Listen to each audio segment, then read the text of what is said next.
And now just to find what save state I left it on. Was this it? No, no, no. No. No! That's not it either! Okay, I guess I'll have to just do a little bit of a soft reset. By the way, hello there, friend. Welcome back to Max Plays Final Fantasy IX. Why am I wearing both headphones? That is ridiculous. If you're ever wondering how the hell do you get back to the press start screen on the main game, press and hold start select L1 and L2 at the same time. L1 and R1, excuse me. Actually, hold... Okay, that's what it is, okay. Hold R1, R2, L1, L2, and start and select at the same time, and it'll send you back, and it will do what we know in the industry as a soft reset. I thought I had a save state for the last recording session, but I guess I don't. Hello there, welcome back to I Play Final Fantasy IX. Yeah, that's where we were left off. It's been a little while for me. It hasn't been for you. For you, it's been like 2 days, which is good. It's a good thing. On the last recording session, oh, by the way, I've got my controller working again, which is amazing. So how much money do we have? Because things are, I was reading ahead a little bit to make sure that everything was fine, and I realized there's actually a little bit, oh, perfect, you're fine. You are not going to be doing anything. I need to check. Can I change? I can't change my party right now. I need to check something real quick. There's a bunch of like catching up to do. My controller is fixed. New recording session. I'm feeling great. If you've been following me on Twitter, you heard that I wasn't doing so well for a little while. Mostly like my shoulder was officially, legitimately killing me. Okay, we have everything we need. Okay, perfect. There's a little bit of a catch to the next dungeon. I read a little bit about it, so I would know. Because that's kind of like one of the little problems of RPGs like this, is like, if you don't know the shtick, you're gonna basically be running in circles for a good while, and since, you know, I've already played most of this game, I just want to be reminded of things, if you may. Now, I originally, when I dropped off the recording, I originally kind of wanted to grind for a little while. I wanted to do a little bit of grinding, so I wouldn't have to, worry too much about levels and stuff like that. But you know what? I feel like making terrible choices. How the hell do I fly this thing? How the hell do... Okay. I figure it out, you guys. But you know what? Let's actually... I need to go to Ibsen's Castle, which is our next destination. Where's Ibsen's Castle? Let's oil a bit. Oh, there you go. Perfect. Yes, Sailor Aaron, take the wheel, please. Yeah, no, we're going to the... Yeah, I hope that you enjoyed, like, 2 or 3 episodes of nothing but voice acting and story, because we're back to dungeoneering. That's right, we have a crazy dungeon to go to, and it's gonna be rather interesting. If I recall correctly, plot-wise, we have gained our totally awesome ship, and we know where Kuja is hanging out at, Ibsen's Castle, or something like it, and we're gonna go find them. And from there on, probably nothing bad is ever gonna happen. Probably not. Okay, so we gotta descend a little bit. Hey, this castle looks like it's upside down. Wait a minute. Sidon, I heard you like Castlevania Symphony of the Night. Wait a minute, that's not the button I wanted to press. Also, I'm leaning too forward in the camera. Don't mind me. Oh my god, this is not what I wanted to do. Okay, since I'm already here, where do I make my party? Yes, I would like to change my party. I would like to exchange Quina for Steiner, no particular reason. And back to, can I take the wheel again? Thank you. Aaron, I know that you're the professional here. Okay, I know that I joked about this before, but I do love that we met Aaron way earlier in the game. Like, we met her, like, when she was just, like, I guess, like, a trainee, I guess. And she was like, one day I'm gonna pilot an airship, and we're like, yeah, you go, Aaron girl. And then, you know, boom, she's now piloting an airship. Kind of awesome. I know that I literally just woke up. I literally just woke up now. I've been awake for a good while. It takes a while to prepare the recording session. I love how Mogua had to, like, literally jump over that castle. I just woke up. No, I didn't just wake up. It takes a while to set up the recording, like, not even, like, the files and stuff, but also, like, the lighting, the microphone, having like 2, yes, not 1, but 2 different cups of tea. may be wondering, Max, your movements were really sluggish there for a moment. Yeah, this shoulder is still a little bit in pain. And I was like, I can totally, like, really quickly grab the bottle. I mean, the cup, excuse me. And I'm like, but it's hot, full of hot liquid, and I am clumsy as hell. You may not know this, and Kitty may actually reveal this in some videos, but I am super clumsy. I am incredibly clumsy. I knock everything over. I am a klutz. I am the protagonist of a shoujo manga. Quite literally the protagonist of a shoujo manga. But anime bullshit out of the way, let's dive right into Ibsen's castle. Do you feel like dungeoneering? I feel like dungeoneering. There's a catch to this dungeon, though. Saidan! Is this the old castle Hilda told us about? Oh yeah, that's right. Hilda told us that Kuja completely spilled all of the plan to her because he had nobody else to talk to because he's actually all alone. Saidan. Saidan. Is this the old castle Hilda told us about? Garnet. Damn it, Garnet, why won't you just fall in love with me? I think that's pretty close. I may have to rewarm up my voice with some nice, you know, delicious throat coat tea. Oh, that is good. That is good. There's some honey in there. Great for voice recording sessions, which is literally what this is. What a strange looking place. Like it's upside down or something. Everyone's here. That's cute. And oh yeah, Garnet cut her hair. Alright, I'll take 3 of you with me. The rest of you secure this spot. Stand here and don't get a single XP point. Hey, Saidan. What's up, Amaranth? How you doing, my man? I work alone. I do my best job, my best work when I'm alone. Always have, always will. I don't know why you bother carrying dead weight all the time. Okay, pause. Who is he looking at when he says that? I wonder. Like he turns to Vivi and is like, or Eiko, and is like, I don't know why you bother carrying dead weight all the time. I love that Saidan doesn't even argue. It's like, what's your point? Like seriously, Get to the point, Amaranth. We're trying to, you know, save the world, kinda. I am saying, working alone beats working in a team any day. And I'm gonna prove it. Is this really the best course of action? Hilda said there's some key here to break the seal. Am I right? Yeah. That's pretty much what she said. Let's see who finds it first, then. I will be going by myself, of course. Amaranth, you selfish, ignorant fool! Okay, I love how no matter what I do, I always come back to that Steiner voice in one take. Calm down, Rusty. If he wants to go by himself, and if he wants to go get murdered, well, that's all upon his choice. I respect your ability to make bad choices, sir. But... What should I do? Let him go, because if you love somebody, you let them make bad decisions. Okay. I don't know what you are thinking, but if that's what you want, it's okay by me. Well, aren't you an agreeable fellow? Is that meant to be a cutting remark, or is it just like, at last you show that you are a civilized human being? Well, see you later. Are you sure about this, Saidan? I haven't done free in so long! Are you sure about this, Saidan? Well, what can I do? I can't change the way he thinks.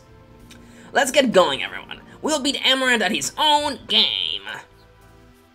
What is this, a video game? Okay, and the party's pretty much set how I wanted it to. Now, if I read the little note I got correctly, this place is upside down, which means that things are upside down, which means that we have to equip the weakest weapons we got to do the most damage. It's ridiculous. It's kind of funny. Well, that's basically Final Fantasy games in a nutshell. They all have a little bit of a gimmick in different dungeons. What am I gonna even give you? Accuracy plus. Side in. I don't want to be doing too much of this. I probably will do tons of this, but not right now. I don't think we need any of this. We should be fine. Yeah. Vivi can equip one more. Perfect. Let's give you Loudmouth. Yeah, let's do that. Okay, let's get going. Let's dive right in. Let's go up, like, what is that, like, 200, 300 steps? That looks a little intense, a little extreme if you may.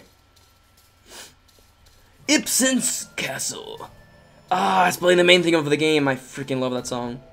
Ibsen. What's Ibsen backwards? Nesby? I was wondering that maybe it was something. Yeah, and there they give us a dagger, basically. And we got the Aquarius, Zodiac Espeliato. I'm happy that I read up a little bit, because imagine I walk in with my badass weapons and they do no damage, and there's no way to figure it out. I think there's an NPC who tells you, but other than that, you're pretty much screwed. So if I am correct, this should do tons of damage on this guy. Yep, I am correct. That guy's doing Firaga, wow. It's always weird when I see, like, and please hear me out. When I see these, like, clearly non-magical creatures doing, oh my god, Signer, you went into trance. How many times am I gonna complain about the trance system in this game? Wow, just realized, like, Sidon almost has 3,000 health. Crazy. And he's dead. Okay. Whoa, that was 5k damage, crazy. Steiner looks so cool in his, like, powered up version, because he's got, like, a face mask and chainmail underneath. Pretty cool guy. And he's leveling up. Opal. In before I make another Steven Universe reference. Kitty got angry at me, because I promised that I would watch more, and I didn't. And I was literally at her place, and she was like, okay, we're gonna watch Steven Universe. And I'm like, yeah, we watched, like, 10 episodes in one sitting. Good stuff, good show. Okay, so I heard that there's a trick for these guys. Put down the damn coffee, Max. Oh, and I've got 26 of them. Perfect. And what is the other guy? Agaris. Ah, perfect. It actually worked. Gargoyles are stone creatures. So what happens if you give them a soft? I guess they are too soft to live. Kind of hilarious, actually. I'm pretty sure that there's a high likelihood that those guys are super tough to beat. There you go. That's not it. That should be it. How much HP do you got? Agaris? It's kind of like a frog magician thing. Also, didn't finish the joke I was making earlier. It's always weird to me when you see, like, these clearly non-magical creatures using magical abilities. Like, why does this double-mouthed werewolf has the ability to cast fire? It's weird. It's always a little weird. At least to me. That should be it. Those guys have a lot of damage. Also, I believe there's a save point coming up. It feels like there would be a save point coming up. Excuse me. And he just learned Auto Life. Perfect. Sapphire and Amethyst. Perfect. Really quickly, what are you learning right now? Wow, you picked up everything. Why do I want to give you? Not Auto Float. Auto Haste. Oh yeah. Oh yeah. Yeah, he's gonna have to get that. Yeah.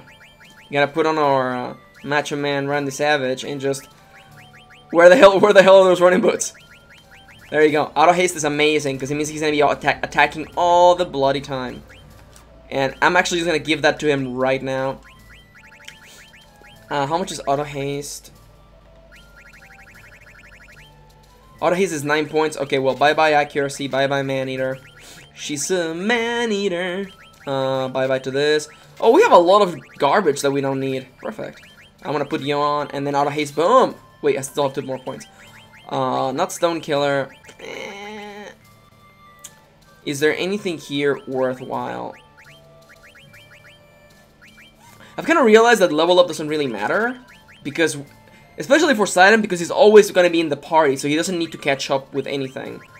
Protect girls. He has the most health, but there's only one girl in the party right now. But she's our healer. Okay, there you go. Okay, we're at. I believe someone's gotta explain us how the mechanic for this dungeon works, right? Like, it's gotta be this guy, maybe. There's no talk option. Hey, Moknet. Oh, we have a letter for. Wait. Give Kumo a letter. Okay. Kupo! A letter? Kupo! How unusual! I'm so happy, Kupo! From Moki to Kumul. Hello, Kumul. How are you, Kupo? Us muggles in Nimblum are all wondering the same thing these days. Where the heck is Magnet Central? No one knows, Kupo. Do you know where it is, Kumul? It's supposedly very, very far, far away. And you can't enter it very easily, Kupo. Oh man, this is slowly, effectively turning into my Monokuma voice from Danganronpa. Hello, bastards. I heard that you can't enter Magnet Central unless you're riding a chocobo, Kupo. Oh my god, it's that side quest. I don't know if I want to go through that, you guys. So yeah, this guy sells all of the original level equipment, I think. Well, aside from all the really expensive stuff. Do I need a red hat? I have none of them in stock. I should buy one out of principle because I've got none of them. And one of you. And now I'm out of money, aren't I? I don't have a single diamond helm. You know what? Before I go crazy with things, I should make sure that I have enough equipment. Am I gonna fight 25 gargoyles? I don't think so. I think I don't have to buy anymore. And I have 3 tents. It should be fine for a little while. In that case, I'm gonna buy the diamond helm. And that's about all I need from you. I'm gonna save just in case that I die. Have I died recently? I don't think I did. No. There was one time when I nearly died and I still won because I'm amazing. But you know, still, it'd probably be wise just to save real quick. Give you a little bit of more of my exciting commentary as we dive into the... Is this the ending point for this disc? I think there's one more thing to do in this disc, and then we're done with this disc. And marching on until the final disc of the game. Which, by the way, in case you're wondering, oh, we're only 75% through the story? No, we're not. We're probably like 90% through the story. Probably? 85? I'm saying that mostly because the 4th disc contains all of the side quests and basically all of the end game stuff, and you don't need to do all of it or any of it. Other region. Other region can be good and can also be bad. Can you learn anything from these?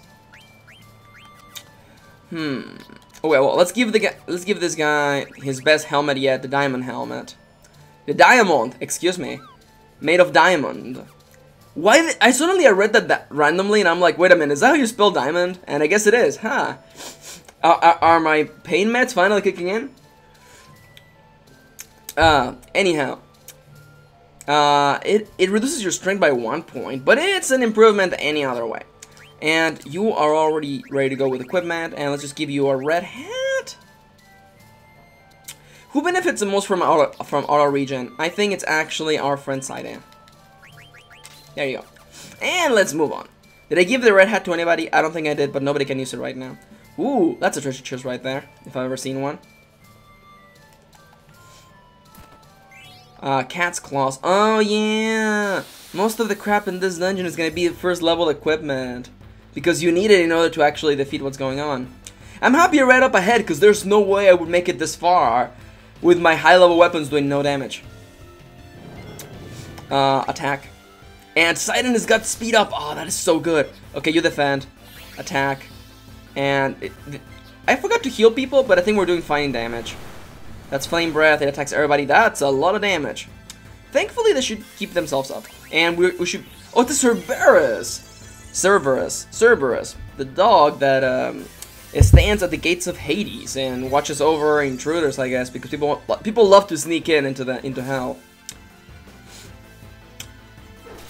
There was a joke that I made not a long time ago, but on my Twitter recently, and it's basically one of those like Greek mythology jokes, basically, or Greek mythology mistakes, if you may. Why aren't you dead? Just die already.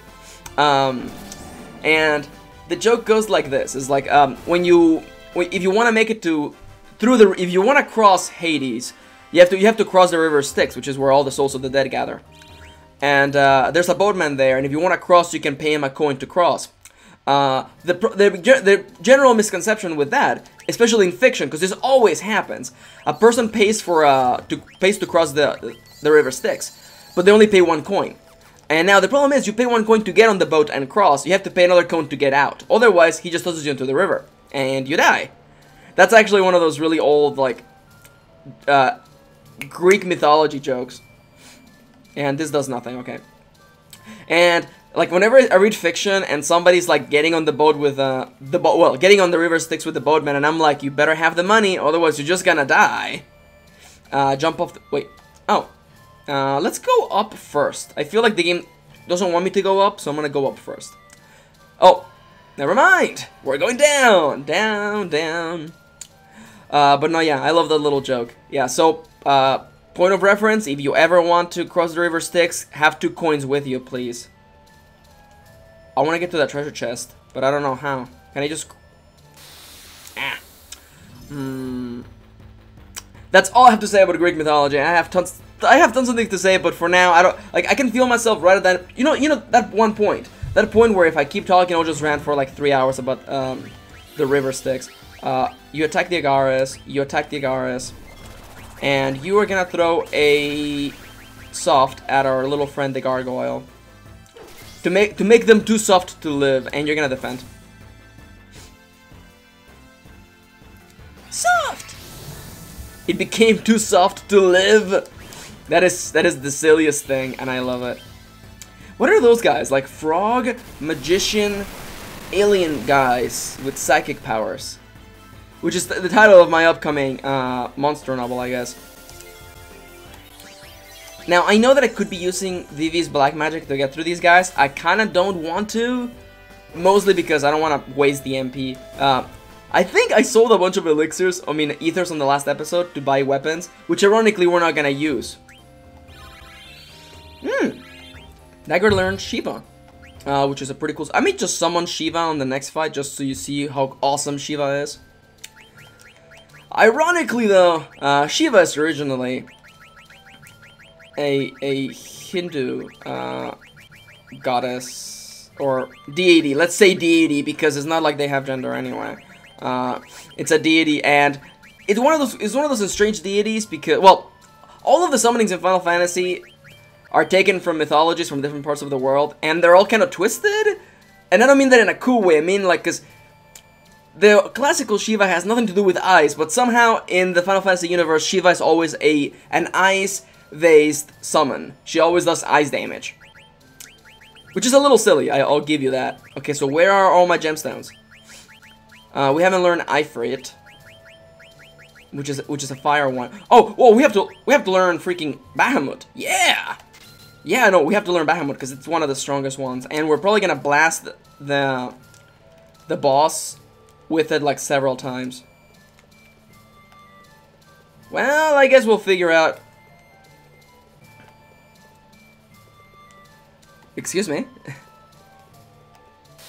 Okay, that is a really, really odd geometry. It's one of those weird things about games with pre-rendered backgrounds like these. They look pretty, and I think they hold up a lot better than pure 3D games from the same era. Now, if you're a fire monster, you should be weak to ice. Oh! Am I gonna drop Shiva on this? Yeah, let's drop Shiva on this. Why not? Why not? Let's see a nice diamond dust.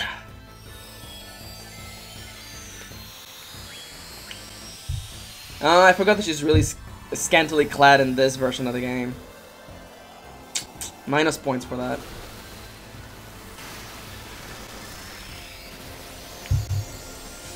Is there one Shiva that's not scantily clad? I don't think so. I think they all are, which is always freaking unfortunate. Really unfortunate. I'm thinking which is my favorite summon from all the Final Fantasy games, and I think that although I like Shiva, I have a really soft spot for Final Fantasy X Jojimbo. I feel like I've talked about this before.